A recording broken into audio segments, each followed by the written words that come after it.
Informação, música, entretenimento. Jovem Pan. O mercado de carros elétricos tem crescido muito no Brasil. E para falar sobre vantagens e desvantagens de ter um carro desse, eu converso com Arthur Igreja, que é especialista em tecnologia e inovação. Tudo bem, Arthur? Tudo jóia, obrigado pelo convite. Então vamos começar falando exatamente sobre isso, comentar esse crescimento do mercado de carros elétricos aqui no Brasil. A taxa de crescimento é muito grande, então demorou para chegar aqui.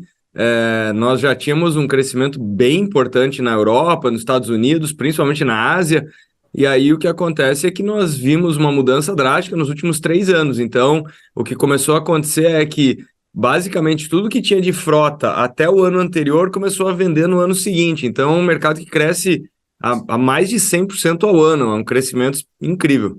Minas Gerais é um dos estados que não cobra IPVA de carros elétricos? Exatamente. Atualmente, no Brasil, nós temos 7 estados que têm isenção total ou parcial e outros 3 que estão no processo de implantação. Então, Minas Gerais está nesse grupo. Quem tem um carro elétrico tem isenção de IPVA. E outros estados estão caminhando para esse modelo, assim como São Paulo. São Paulo já oferece outras vantagens, como o carro híbrido e elétrico não participa do rodízio na cidade de São Paulo, só para citar um exemplo. O preço ainda assusta quem vai adquirir um carro elétrico? Assusta porque são carros mais caros.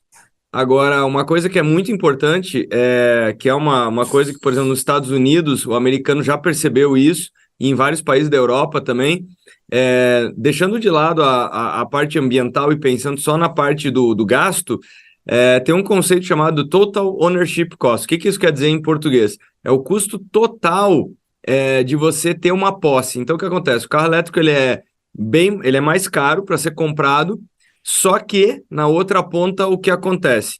Para você abastecer o carro com eletricidade, normalmente você gasta menos de R$35. Então, para você encher o tanque de eletricidade, você gasta menos de R$35. Segunda coisa, carro elétrico dá muito menos manutenção, porque basicamente você não tem partes móveis.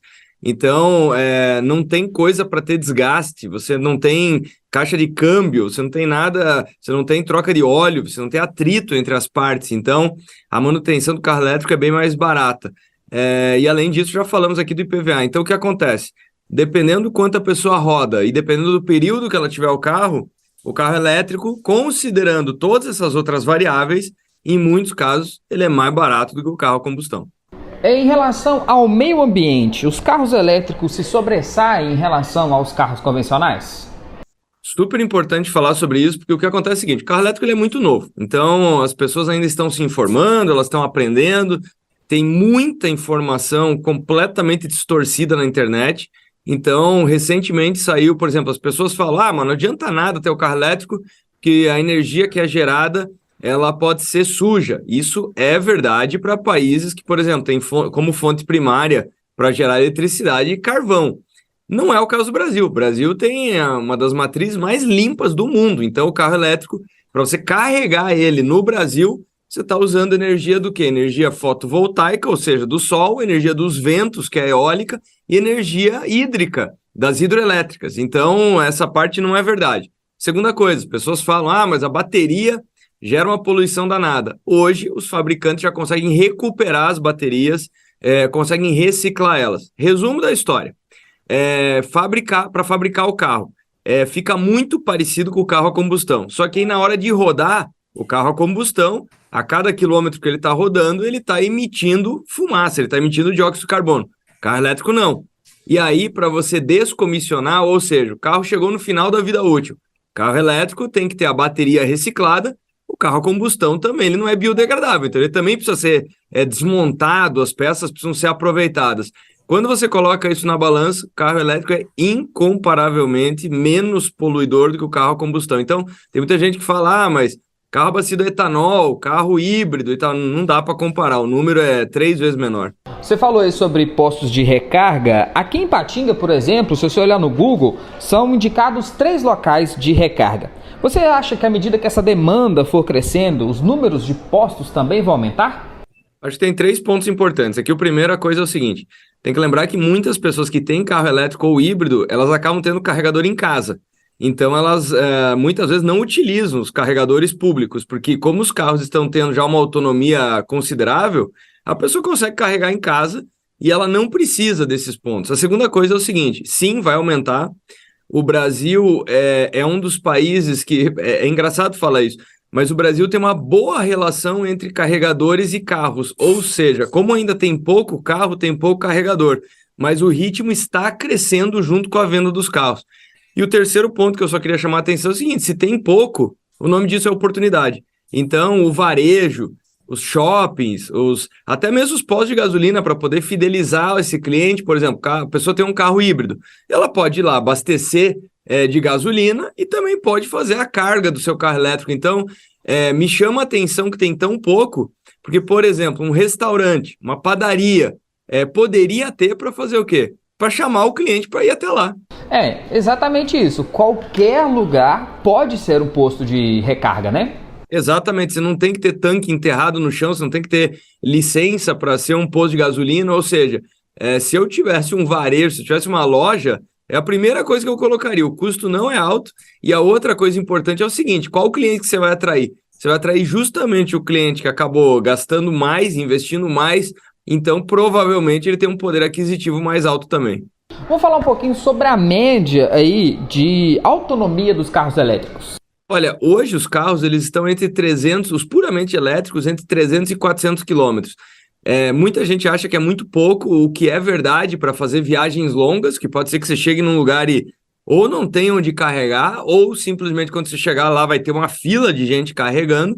Só que tem que lembrar o seguinte, principalmente para uso urbano ou para pequenas viagens, isso é mais do que suficiente. Então, quando as pessoas falam, caramba, mas 400 quilômetros é muito pouco, temos que lembrar que mais de 90% das pessoas, quando abastecem os seus carros, não enchem o tanque. Então, tem que lembrar disso. As pessoas têm um carro, por exemplo, a combustão, que ela pode fazer 500, 600 quilômetros muitas vezes, mas são raros os casos das pessoas que andam o tempo inteiro com esse tanque cheio. Então, a história de que o carro elétrico é inviável, porque ele não tem autonomia, ela também é parcialmente verdade. Os carros elétricos são mais seguros que os convencionais?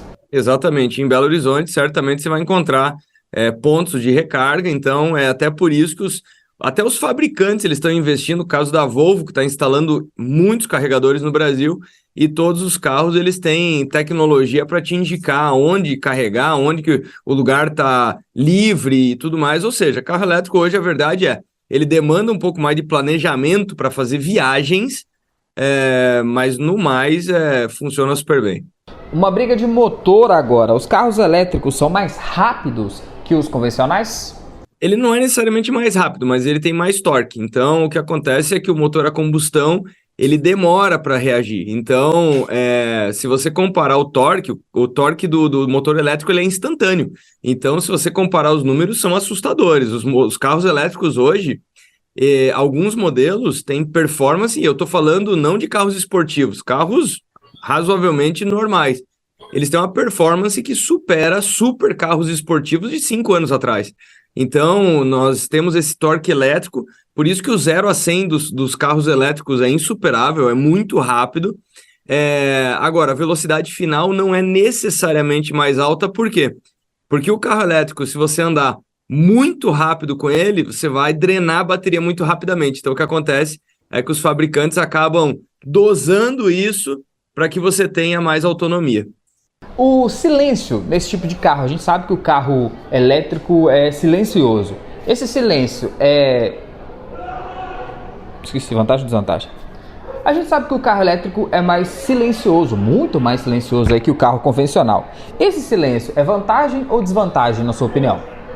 Bom, aí depende do gosto do freguês, né? Uma coisa que me chama a atenção, por isso que eu falo, o carro elétrico é uma coisa muito nova, as pessoas estão se acostumando, então muitas pessoas nunca andaram num carro elétrico híbrido, e aí é muito fácil formar certas opiniões que podem estar equivocadas. Uma coisa que me chama a atenção é que alguns anos atrás, o que acontecia?